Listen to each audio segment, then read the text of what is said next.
vilenge walivimatenganyikwa na ukavu wa munyane pala kwa Yesu wako vilenge pala wasusikana cha ukazuzi wa munyane pemba pa Yesu wati wakutozenge pala wasusikana cha ukazuzi wa munyane pemba pa Yesu wakutozenge umupalile Yesu wako vilenge umupalile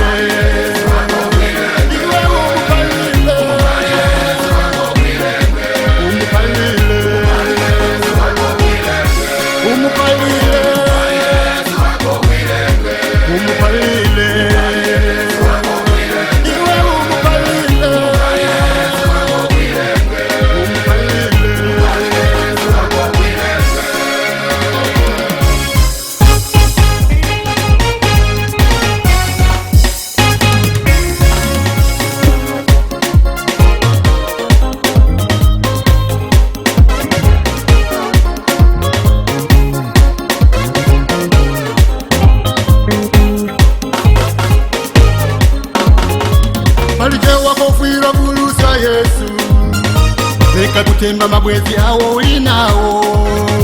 pala wawapalile masuzo yako ko iwo wakutola na kukanenezya kuwalo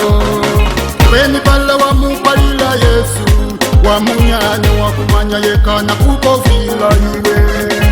iwe likaba mtima Yesu wako dilo bwezi lako fila mwengo za masuzo yako umupalile Yesu wako iwe umupalile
Iwe palije